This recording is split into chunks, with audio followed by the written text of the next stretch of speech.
சின்ன மருமகள்ல அடுத்து என்ன நடக்க போகுது அப்படின்னு பார்த்தீங்கன்னா, தமிழும் சேதுவும் டாக்டர வந்து கூட்டிட்டு வந்து செக் பண்ணி பார்க்குறாங்க. தமிழ் வந்து ராஜாங்கத்த பார்த்துட்டு அப்படியே ஒரு மாதிரி அதிர்ச்சி ஆயி பார்க்குறாங்க.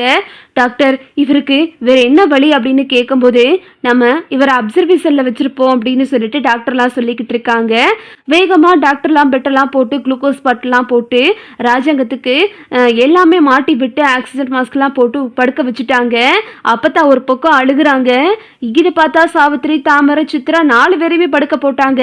அந்த சாவித்திரி கத்துது, ஐயோ என் பிள்ளைக்கு ஒரு கல்யாண காட்சி கூட நான் பார்க்கலையே, அதுக்குள்ள நான் போய் சேரணுமா இப்படி அப்படின்னு சொல்லிட்டு சாவித்திரி கத்துது. அப்பதான் சொல்றாங்க, அடியே உங்களுக்கெல்லாம் ஒன்றும் ஆகாதடி, நான் அப்படிலாம் எதுவும் விட்டுற மாட்டேன்டி அப்படின்னு அப்பதான் சொல்றாங்க.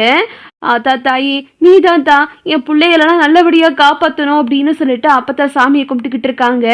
அப்புறம் பார்த்தா டாக்டர்லாம் வந்து என்னென்னமோ பண்ணி பார்க்குறாங்க. டாக்டர் சொல்கிறாங்க, நாங்கள் இப்போதைக்கு கொடுத்து பார்க்குறோம், ஒரு 2 hours வெயிட் பண்ணுவோம், இதில் ஏதாவது மாற்றம் நடந்துச்சு அப்படின்னா நம்ம இந்த மருந்தையே கண்டினியூ பண்ணுவோம், இல்லை இதில் எந்த மாற்றமும் இல்லை அப்படின்னா நம்ம இதுக்கு ஏதாவது வேறு வழி இருக்கான்னு பார்ப்போம் அப்படின்னு டாக்டர் சொல்லிக்கிட்டு இருக்காங்க. உடனே அந்த கிராமத்தால் வந்து சொல்கிறாரு, அம்மா நீங்கள் இதுக்கு என்ன மருந்து கொடுத்தாலும் எடுபடாதுமா, ஏன்னா இது சாதாரண வண்டு கிடையாது, ராட்சச வண்டு. இந்த வண்டு கடிச்சா யாருமே உசுரோட இருந்ததா கிடையவே கிடையாதுமா, நாங்கள் பல உசுரை பறி கொடுத்துட்டு வந்திருக்கோம் அப்படின்னு அவர் சொல்லிக்கிட்டு இருக்காரு.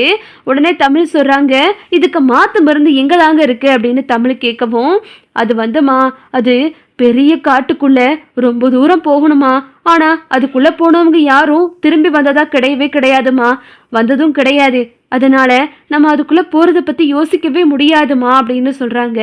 உடனே தமிழ் சொல்றாங்க, நான் போறேன் எங்க மாமாவுக்காக, என் மாமா உசுரை நான் விட்டுற மாட்டேன் அப்படின்னு தமிழ் சொல்றாங்க. இங்கிட்ட பார்த்தா டாக்டர் சொல்றாங்க, தமிழ்ச்செல்வி உன்னால எப்படிமா போக முடியும், நீ எப்படி போவ அப்படின்னு சொல்லிட்டு தமிழ் சொல்லிக்கிட்டு இருக்காங்க. இல்லை நான் கண்டிப்பாக போவேன் அப்படின்னு தமிழ் சொல்கிறாங்க. அப்புறம் பார்த்தா ராஜாங்கத்துக்கு அடுத்தடுத்து ட்ரீட்மெண்ட் கொடுத்துக்கிட்டே இருக்காங்க. அப்போத்தான் எல்லாரும் வெளியே உட்காந்துருக்காங்க. உட்காந்துருக்கும் போது திடீர்னு வந்துட்டு ஒரு குறி சொல்கிற அம்மா வாசலில் வந்து, இங்கே ஒரு பெரிய தலைக்கு ஆபத்து இருக்கு அப்படின்னு சொல்லிட்டு அந்த அம்மா சொல்லவும், இது கேட்டதுமே அப்பத்தான் வந்து அதிர்ச்சி ஆகி, என்னம்மா அது இப்படி சொல்கிற நீ வந்து அப்படின்னு சொல்லிட்டு கேட்டுக்கிட்டு இருக்காங்க. ஆமா தாயி, ஓ புள்ளைக்கு மிகப்பெரிய கண்டம் இருக்கு, அந்த கண்டத்திலிருந்து தப்பிச்சு வருது அம்பட்டு பெரிய லேசான விஷயம் இல்ல, இந்த வீட்டுக்கு வந்த மகராசி தான் ஓ புள்ளைய காப்பாத்த போறா அப்படின்னு சொல்லிட்டு அவங்க சொல்லிக்கிட்டு இருக்கும் போது, என்னம்மா சொல்ற, ஆமா உன் வீட்டுக்கு வந்த மகராசி தான் இப்போ உன் புள்ளையும் உன் குடும்பத்து ஆளுகளையும் காப்பாத்த போறா. உடனே அந்த அம்மா சொல்லுது, இப்போ உங்க வீட்டுக்கு வந்த மகராசி அந்த மாத்து மருந்து எடுத்துட்டு வர போறா, ஓ மயன் உசுறு அந்த பொண்ணு கையில தான் இருக்கு, அந்த பொண்ணு நினைச்சா மட்டும்தான் அந்த மாத்து மருந்தை எடுத்துட்டு வர முடியும் அப்படின்னு அவங்க சொல்லவும், ஏமா என்னம்மா இப்படி சொல்ற அப்படின்னு சொல்லிட்டு அப்பதான் எல்லாரும் பதற ஆரம்பிச்சிடுறாங்க. மோகனா ஒரு பக்கம் அழுகுறாங்க. சரி நான் அவரை பார்க்கணும், அந்த பெரிய மனுஷனை பார்க்கணும், அந்த பெரிய மனுஷன் 4 பேரை வாழ வச்சதுனால தான் அந்த மனுஷனுக்கு இன்னமும் எதுவும் ஆகலை அப்படின்னு சொல்லிட்டு அவங்க சொல்லிக்கிட்டு இருக்காங்க. உள்ள போயிட்டு ராஜாங்கத்தை பார்க்குறாங்க. ராஜாங்கத்துக்கு விபூதி வச்சு விட்றாங்க. உனக்கு ஒன்றும் ஆகாது அப்படின்னு சொல்லிட்டு அந்த அம்மா சாமியாடி வாக்கு சொல்கிறாங்க. உடனே அப்பத்தான் வந்து, நீ உன் வாக்கு பொண்ணா பழிக்கட்டு தாயி, நான் சொல்கிறத கேளுங்க அப்படின்னு சொல்லிட்டு அந்த அம்மா சொல்கிறாங்க. நீங்கள் இப்போ உடனடியாக போய் தாமதிக்காம அந்த மருந்து எடுக்கிற வழியை பாருங்க அப்படின்னு சொல்லிட்டு அந்த அம்மா சொல்லிக்கிட்டு இருக்காங்க. சரின்னு சொல்லிட்டு தமிழ் சொல்கிறாங்க, அந்த அம்மா சொல்கிறதும் சரிதான், நானே போய் அந்த மருந்தை கண்டுபிடிச்சி எடுத்துட்டு வரேன் அப்படின்னு தமிழ் சொல்கிறாங்க. இங்கே பார்த்தா அப்பத்தா வந்து, அடியே என்னடி நீ லூசு சிரிக்க மாதிரி பேசுகிற, வயிற்றுல புள்ளைய வச்சுக்கிட்டு நீ எப்படி போவ அப்படின்னு சொல்லிட்டு அப்பத்தா வந்து சத்தம் போடுறாங்க. இங்கிட்ட ராஜாங்க பார்க்குறாரு. தமிழை நினச்சி அவர் கண்ணெல்லாம் கலங்குது. இங்கிட்ட பார்த்தா தமிழ் சொல்கிறாங்க, நான் கண்டிப்பாக போகிறேன், மாமா உசுரை நான் காப்பாற்றுறேன் அப்படின்னு சொல்லிட்டு தமிழ் கிளம்புறாங்க. வேண்டாண்டி, இதுக்கு வேற ஏதாவது வழி இருந்தா பார்ப்போம் அப்படின்னு சொல்லிட்டு அப்பத்தா சொல்லிக்கிட்டு இருக்காங்க. சேது வந்துட்டு அப்படியே அமைதியாக இருக்காரு. டாக்டர் சொல்கிறத கேட்டுட்டு 2 மணி நேரம் பார்ப்போம், அதுக்கப்புறம் எதாக இருந்தாலும் முடிவெடுத்துக்குருவோம் அப்படின்னு டாக்டரும் சொல்கிறாங்க. எல்லாத்துக்கும் ட்ரீட்மெண்ட் போய்கிட்டு இருக்கு. நைட்டு எல்லாரும் படுத்துடுறாங்க, ஒரு மாதிரி டயர்டாக படுத்துடுறாங்க. இங்கே பார்த்தா ராஜாங்கம், தாமரை, ஈஸ்வரி, சித்ரா 4 பேருமே மயக்கத்தில் இருக்காங்க. சேது வந்துட்டு, சரி நம்ம இதுக்கு மேல வந்து தாமதிக்க கூடாது, நம்ம இங்க இருந்து கிளம்புவோம் அப்படின்னு சொல்லிட்டு சேது கிளம்புறாரு. ஒரு பக்கம் தமிழும் வந்து மாமா உசுரை நம்ம தான் காப்பாற்றணும் அப்படின்னு சொல்லிட்டு தமிழும் கிளம்பி போறாங்க. வீட்டுல யாருக்குமே தெரியாம, தமிழும் சேதுவும் மட்டும் யாருக்குமே தெரியாம காட்டுக்குள்ள போயிட்டாங்க. இங்க எல்லாரும் எந்திரிச்சு பார்த்துட்டு எங்கடி தமிழை காணா அப்படின்னு சொல்லிட்டு அப்பத்தா கேக்குறாங்க.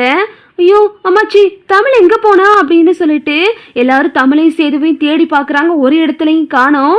அப்புறம் பார்த்தா அந்த கிராமத்து ஆளு சொல்றாரு, அம்மா அந்த பொண்ணு நைட்டே இங்கேருந்து காட்டுக்குள்ளே கிளம்பி போயிருச்சுமா. நான் எம்புட்டோ சொன்னேன், அந்த புள்ள கேட்கவே இல்லை. அந்த பொண்ணும் அந்த பொண்ணோட புருஷனும் தான் கிளம்பி போனாங்க அப்படின்னு அவர் சொல்லவும், ஐயோ இவன் ஏன் இப்படி பண்றான்னு தெரியலையே, ஏன் தான் இப்படி பண்றாளோ, வயிற்றுல பிள்ளைய வச்சுக்கிட்டு இப்படி கஷ்டப்பட்டுக்கிட்டு இருக்கா அப்படின்னு சொல்லிட்டு அப்பத்தான் அழுக ஆரம்பிச்சிடுறாங்க. டாக்டர் ஒரு பக்கம் ராஜாங்கத்துக்கு ட்ரீட்மெண்ட் பார்த்துக்கிட்டு இருக்காங்க. இங்கே பார்த்தா தமிழும் சேதுவும் சேர்ந்து காட்டுக்குள்ளே போயிட்டாங்க.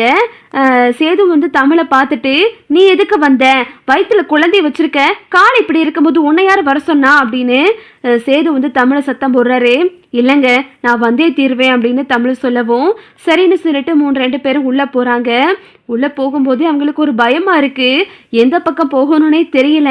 அப்படியே ஏதோ ஒரு பக்கம் போய்கிட்டு இருக்காங்க. நிறைய விலங்குகள் சத்தம்லாம் கேட்குது. 2 பேரும் போகும்போது திடீர்னு ஒரு பாம்பு வந்துடுது. அதை பார்த்துட்டு அப்படியே சேது வந்து அப்படியே மிரண்டு போய் நிற்கிறாரு. தீப்பந்தத்தை காட்டுறாரு. ஆனால் அந்த பாம்பு போன படே இல்லை. 2 பேரும் அங்கேருந்து மெதுவாக கிளம்பி போகிறாங்க. ஒரு இடத்துக்கு பின்னாடி ஒளிஞ்சுக்கிறாங்க. அந்த பாம்பு அவங்கள துரத்துது. 2 பேரும் போய்கிட்டு இருக்காங்க. தமிழுக்குனால நடக்கவே முடியலை. சேது வந்து தமிழை தூக்கிட்டு காட்டுக்குள்ளே ஓடுறாரு. 2 பேரும் சேர்ந்து ஒரு இடத்துல மறைஞ்சுக்கிறாங்க. அந்த பாம்பு வந்த வழி தெரியாம வேற பக்கம் போயிருது. சேது சொல்றாரு, இதுக்கு தான் நான் சொன்னேன், கேட்டியா, உன்னால நடக்கவும் முடியல, இவ்வளவு சிரமப்பட்டு எதுக்கு நீ வரணும் அப்படின்னு சேது வந்து தமிழை சத்தம் போட்டுக்கிட்டு இருக்காரு. அப்புறம் பார்த்தா இங்கே டாக்டர் வந்து, சார் உங்கள் மருமகளும் மகனும் சேர்ந்து அந்த மருந்து எடுக்கிறதுக்காக காட்டுக்குள்ளே போயிருக்காங்க. அந்த பொண்ணு உங்களுக்காக ரொம்ப ரிஸ்க் எடுத்திருக்கா. அவள் வயிற்றுல இப்போ ஒரு உசுறு இல்லை, 2 உசுறு இருக்கு அப்படின்னு சொன்னதும் இதை கேட்டுட்டு ராஜவங்க அதிர்ச்சி ஆயிடுறாரு. என்னம்மா சொல்றீங்க அப்படின்னு. ஆமாம் சார், உங்கள் மருமக வயிற்றுல 2 உசுறு வளர்ந்துக்கிட்டு இருக்கு, அவங்க இப்போ 2 குழந்தைய சுமக்குறாங்க அப்படின்னு சொல்லவும், இதை கேட்டுட்டு ராஜவங்க கண்ணெல்லாம் கலங்குது. அம்மா என்னம்மா, தமிழ்ச்செல்வி வயிற்றுல ஒரு புட தான் இருக்குன்னு சொன்னேன் அப்படின்னு ராஜவங்க கேட்குறாரு. ஐயா ராசாங்கோ, நான் இந்த விஷயத்த சேதுக்கிட்டையும் தமிழ்ச்செல்விக்கிட்டையும் மறைச்சி அந்த குழந்தைய வச்சு 2 பேரையும் ஒன்று சேர்க்கலாம் அப்படின்ற ஒரு காரணத்துக்காக தான் இந்த விஷயத்த மறைச்சையா. அதனால தான் இந்த விஷயத்த உங்ககிட்ட கூட நான் சொல்லலை ரசாங்கம் அப்படின்னு அப்பத்தாவும் சொல்கிறாங்க. என்னம்மா சொல்கிற. ஆமாயா ரசாங்கம், இந்த விஷயம் 2 பேத்துக்குமே தெரிய வேணாம். 2 பேரும் வீம்பு பிடிச்சிக்கிட்டு இருக்காங்க. 2 பேரையும் ஒன்று சேர்க்கணும் அப்படின்னா அந்த குழந்தைகளை வச்சுதாம்மா நம்ம ஒன்று சேர்க்க முடியும் அப்படின்னு அப்பத்தா வந்து நடந்ததெல்லாம் சொல்லவும் ராஜாங்கம் கண்ணெல்லாம் கலங்கி நிற்கிது. ரொம்ப சந்தோஷப்படுறாரு ராஜாங்கம். அவ வயிற்றுல புள்ளையை வச்சுக்கிட்டு உன் உசுரை காப்பாத்துறதுக்கு தான் இப்போ அப்படி தூரம் போயிருக்காயா அப்படின்னு அப்பத்தான் சொல்லிக்கிட்டு இருக்காங்க. அப்புறம் பார்த்தா இதை கேட்டுட்டு மோகனாவும், அப்படியா இந்த விஷயத்தை ஏத்த எங்ககிட்ட சொல்லலை அப்படின்னு சொல்லிட்டு மோகனாவும் ரொம்ப சந்தோஷப்படுறாங்க. இதுதான் அடுத்தடுத்து நடக்க போகுது. ஓகே விவோஸ், இந்த வீடியோ உங்களுக்கு பிடிச்சிருந்தா லைக் பண்ணுங்க, ஷேர் பண்ணுங்க, மறக்காம நம்ம சேனலை சப்ஸ்கிரைப் பண்ணிக்கோங்க. தேங்க்ஸ் ஃபார் வாட்சிங்.